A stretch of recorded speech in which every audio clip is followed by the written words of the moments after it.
flipped classroom is different things for different people. The basic idea is what you would normally do in the classroom with the students do on their own first. So normally you would give a lecture and present material in the classroom, and that's often called first exposure. So in this case, the students do their first exposure by watching a lecture outside of class before coming to class. It also could include doing readings or reading articles, and also I would always team it up with a little mini homework based on what they were supposed to read or the PowerPoint that they were supposed to be able to watch. It gives them a little bit more focus, they get more out of the activity. The idea is sometimes just send the students home to do homework and then they're struggling and there's no one there to help them. So in this case, you're there to help them when they're struggling. I was interested in flipping my class based on a workshop I did in the summer with IT, and I was looking, I guess, for other people to talk to about it on campus since it's a pretty new idea. I hadn't tried it before. We got together when we could, and we always seemed to have a topic that was happening in our classes that we wanted to talk about, and then that led to everyone giving some input because 3 of us were flipping our classrooms, but all, really interestingly, all in really different ways. Since I'm a mathematician, what really matters is what I would be writing on the chalkboard. And so I didn't think it was important to film me and my hands and my face and all, but to film what I could write. So what I used was a document camera.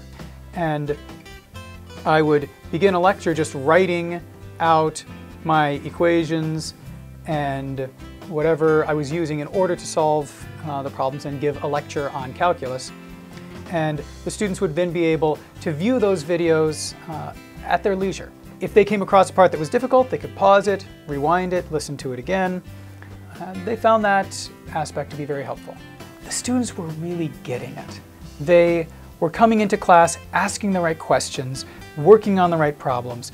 They didn't come in and say, I just have no idea how to do this, as so often happens in a math class. I asked the question of the group, I'm like, well, it seems like the students that would normally get A's got A's, the students that would normally get C's got C's, so I'm not sure like what effect we're having. But Zach actually did some research, and students, and then I noticed this on a couple exam questions, students perform better on higher level questions than they had in the past. In a final exam this year that was very similar to last year. Actually 53 of the questions were multiple choice and were exactly verbatim from last year. The students in this year's course, where I did use a flipped style classroom, they scored much better than last year's cohort of students in those higher order questions. So this year, the students, on average, 3 out of every 4 were getting those questions correct on the exam, so 75%, compared to 65% last year.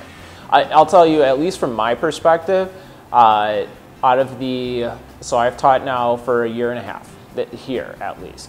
But this, out of the 3 semesters, was the most fun I had teaching because it allowed me to interact with the students, and it was very dynamic. I mean, I went in with an idea of what we were going to talk about, but it allowed some freedom to allow the discussion to go into what students also deemed to be important or what they found to be exciting to talk about. I loved it. So I've been teaching for a while, and it just made it a whole new exciting adventure to look at the information this way, and I don't know, it just feels like the right way to teach or the right way to approach the students. I think it was worth it, and I'm looking forward to doing it again. Modify details? Certainly. Tweak the workload for the students? Perhaps. But definitely, I don't want to go back to teaching Calc 2 straight lecture.